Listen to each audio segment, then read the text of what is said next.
किताबि मज लफ्ज इल्मस मज नूर किताबि मज लफ्ज इल्मस मज नूर दनवै येलि मिलन बनन शऊर अस्सलामु अलैकुम व रहमतुल्लाहि व बरकातहू। पैगंबर सल्लल्लाहु अलैहि वसल्लम छ हदीस मुबारक फरमान तलब इल्म फरीज़तु अला कुल्लि मुस्लिम। प्रथ अकिस मुसलमानस पे वाजिब सह कर इल्म हासिल। कम दर्जात यम खुदा सोबन अमिस तालिब इल्मस खतर थमत।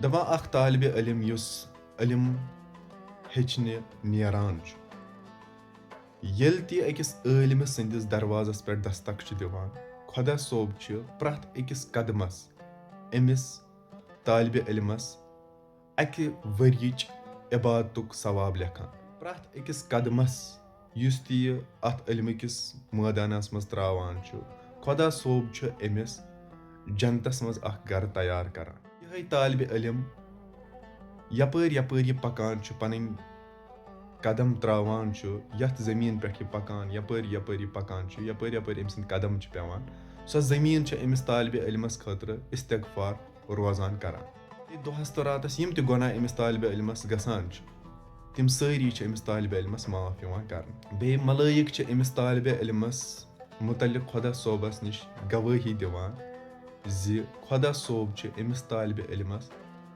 जहन्नम निश आजाद करान।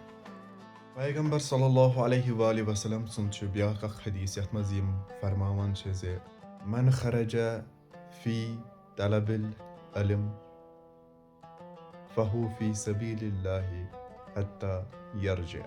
मज पैगंबर सल्लल्लाहु अलैहि वसल्लम फरमावान जे युस ते गर इल्म केस यथ तच बचस मज नेरान यीतिस कालस न सह गर तीतिस कालस खुदाय सुंद साय तमिस पे रोजान।